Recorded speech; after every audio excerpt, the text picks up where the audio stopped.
Five, four, three, two, one. Welcome. You are listening to Seth Mindcast.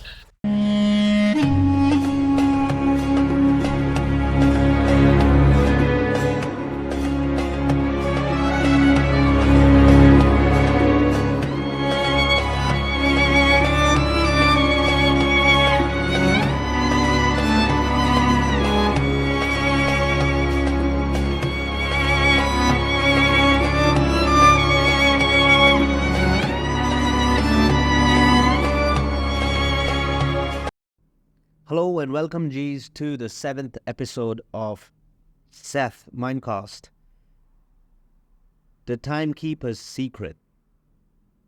Now, I'm really glad that you're here listening to my live and not wasting your time on watching shorts and reels.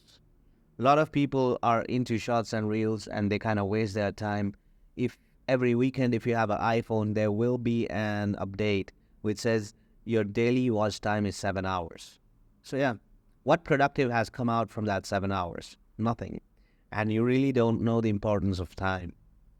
Time is really important. 1 second of this time, which you have, which you are listening to me like a minute, is never gonna come back to you, no matter the amount of money you spend. Even if you spend $1 million and tell somebody that I need 1 minute of your time repaid to me, it's not possible. That's not the law. You know, the law says once the second is gone, it never comes back. So on this, if you're here, you understand the value of time. I congratulate you on that mindset. So let's start with the story. So we are talking about 2016-17 when I went to Germany to settle down from India. I was a new lad there in Germany, and I was just, getting into the Germany system, getting into rented houses, finding a job, and then setting up a company, and everything was like a task. Whenever you go out of your town into a different country, you feel like, you start with labor. Everywhere is the same story. So I kind of had some connections in Germany, in Frankfurt. And this guy was a Punjabi, and this Punjabi owned hotels unit in Germany. So these are the group of people who settled in Germany way long back. And then they started the hotel business. And I was there. Somebody kind of introduced me. Let's call this guy Manpreet. I don't want to reveal the right name here, but let's just call this guy Manpreet. And somebody told me that there's a dinner party organized at so-and-so hotel in Frankfurt, and I invite you there to meet Manpreet. I said, who is Manpreet? He says, he's the owner of the hotel you stayed in when you came to Germany.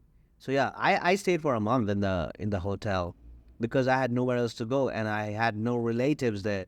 So I wanted to start my life, and I started making connections in Germany. So yes, I got ready for the dinner event, and every single time whenever I visit these events, I am dressed very well. I really like to dress well. You cannot dress down. You always dress up, right? So I dressed up in the best suit I had, the best watch I had, and I went to the party. Now I see the elites, the Indo-German elites. I can call them elites because I was not an elite then. I was just a normal guy getting into a dinner party somebody invited into. So I went there. Those people who lived there were business owners in Germany. I met everybody, and I was waiting for Manpreet to arrive and then have a meeting with him. So the dinner was on. I was having my dinner.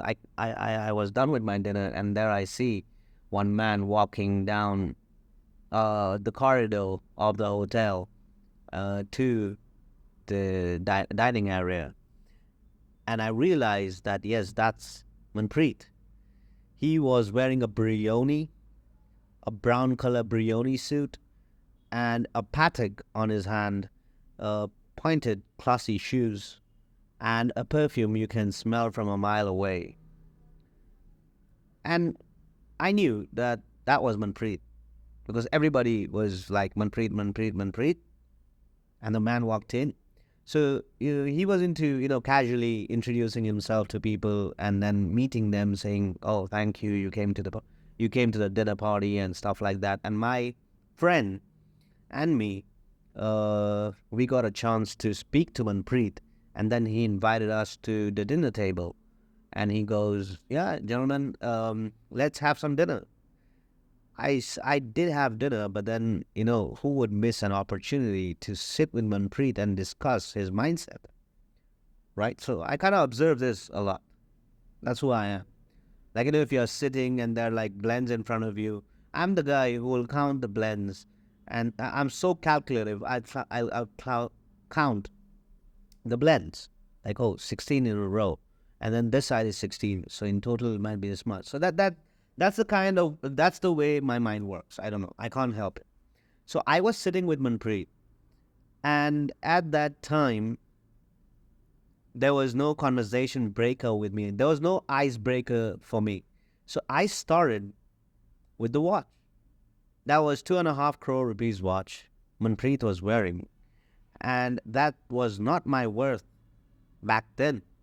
So I said, Manpreet, what's the point of, wearing a Patek? It just don't you think it's an Indian mindset to invest it somewhere, like invest the money and get the money work for you? So he said, oh, well, Minaz, right? Because my friend kind of said Minaz would be coming and he hyped me up in front of Manpreet. As like, this guy is an entrepreneur and he came to Germany to set up a business. And, I would want him to, be introduced to people like you and maybe to understand your mindset. So if you guys own hotels in Germany and people barely make their ends meet. So like, yeah, Minaz, okay. I've heard about you. Well, I said, okay, you're very famous between me and my friend's conversation. I said, see the line he used? You're very famous between me and my friend's conversation. That kind of glues you to what he's going to say. Right there. That's a perfect sauce right there. You start a conversation and you kind of make the person who's listening to you feel the importance you're giving to them.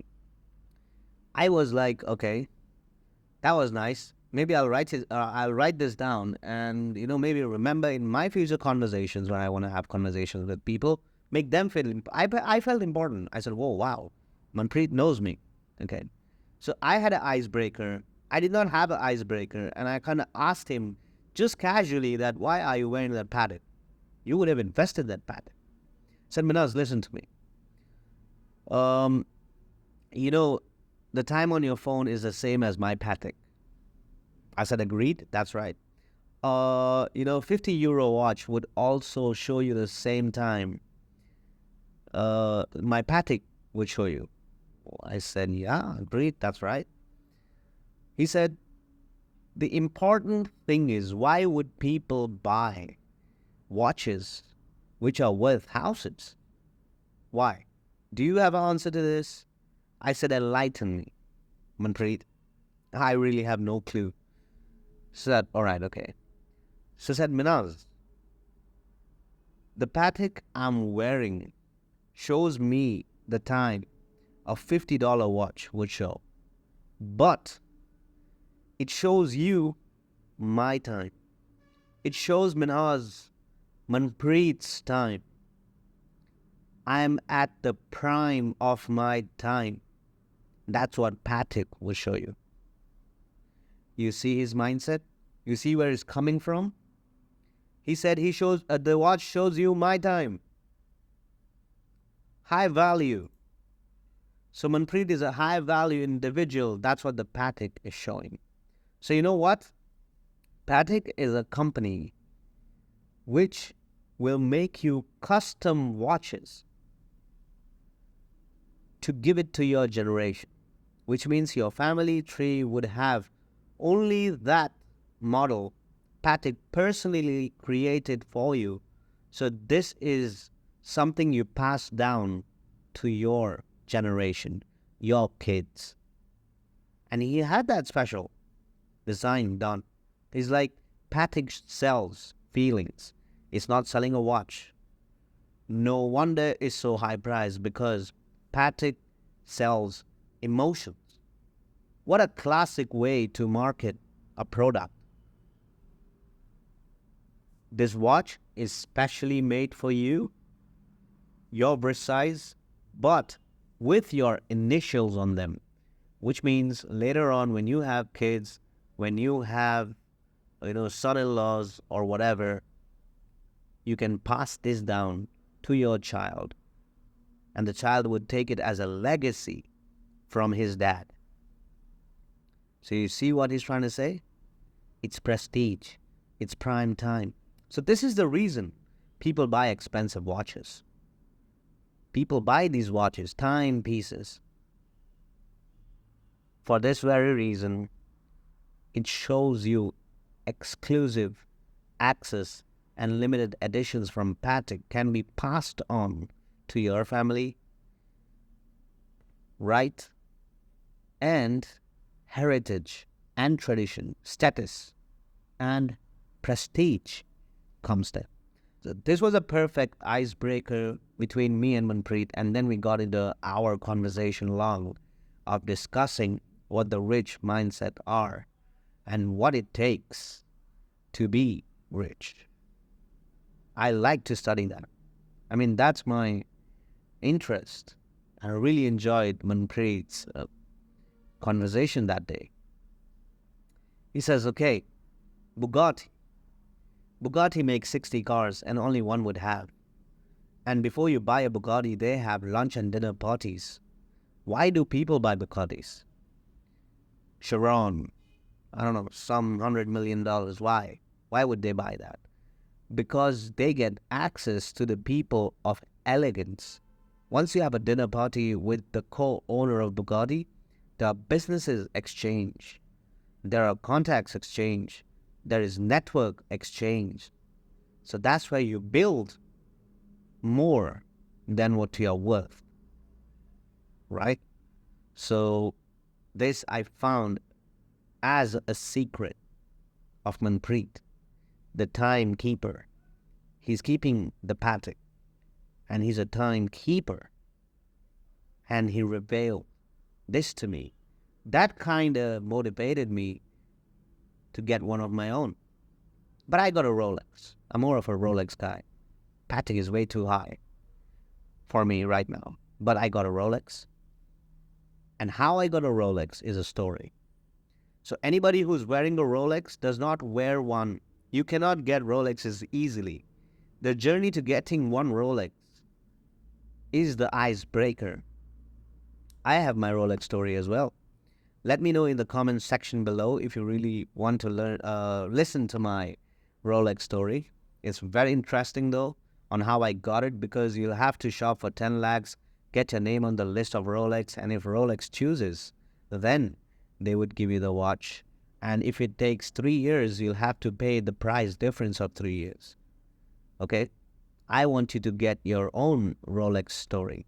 Get in the hunt of getting a prestigious watch for yourself. Once you wear it, you'll know what it really feels like. Thank you so much, and we'll see you in the next episode.